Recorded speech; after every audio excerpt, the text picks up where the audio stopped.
Assalamualaikum warahmatullahi wabarakatuh. Apa kabar semua? Semoga sehat selalu ya. Oke, bertemu lagi dengan Ibu pada pembelajaran jarak jauh ini. Nah, pada kesempatan kali ini, Ibu ingin membahas suatu istilah yang baru mengenai cabin fever. Nah, sebelum kita memasuki materi, alangkah lebih baiknya kita membaca basmalah terlebih dahulu. Bismillahirrohmanirrohim. Sebelum membahas cabin fever, Ibu ingin menjelaskan sedikit tentang fenomena COVID-19.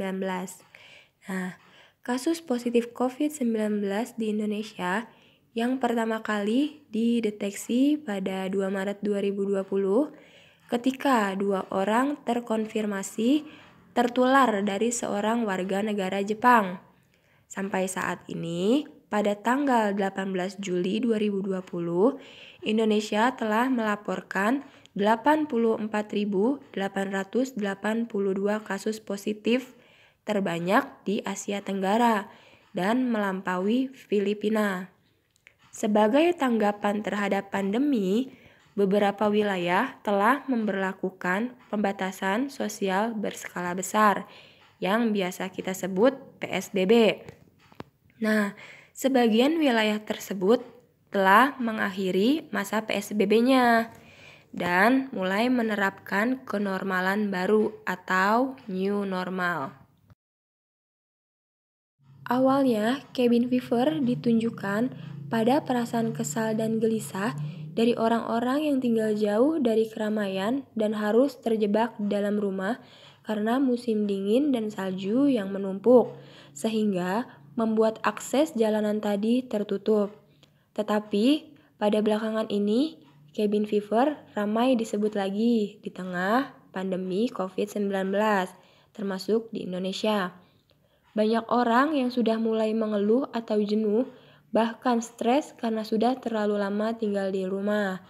Nah, di tengah masa pandemi virus corona ini, para ahli percaya bahwa masyarakat harus lebih waspada terhadap cabin fever.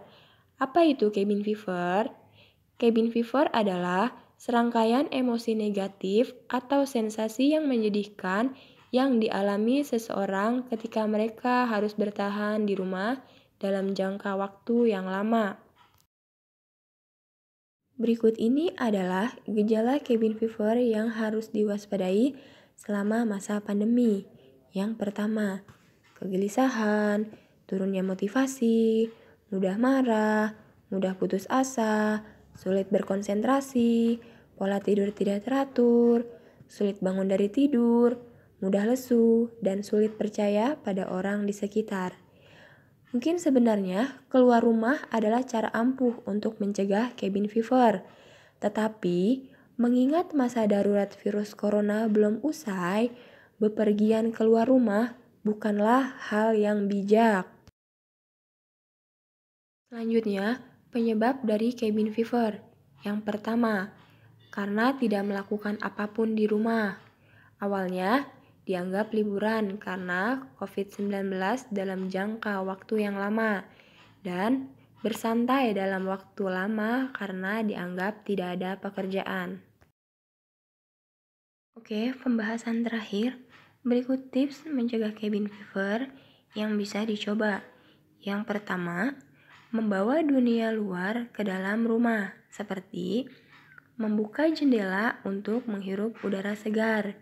Yang kedua, buatlah rutinitas seperti tetap bangun atau mandi di pagi hari supaya tubuh dan pikiran tetap terjaga. Yang ketiga, lakukan olahraga. Yang keempat, menjaga hubungan dengan orang-orang terdekat melalui sarana komunikasi.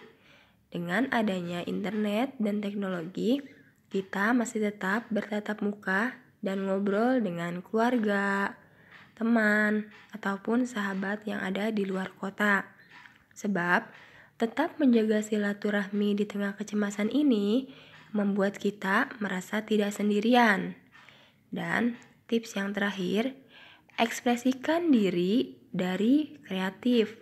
Entah itu membuat lagu, melukis, ataupun hanya memasak resep terbaru yang selama ini kamu idamkan.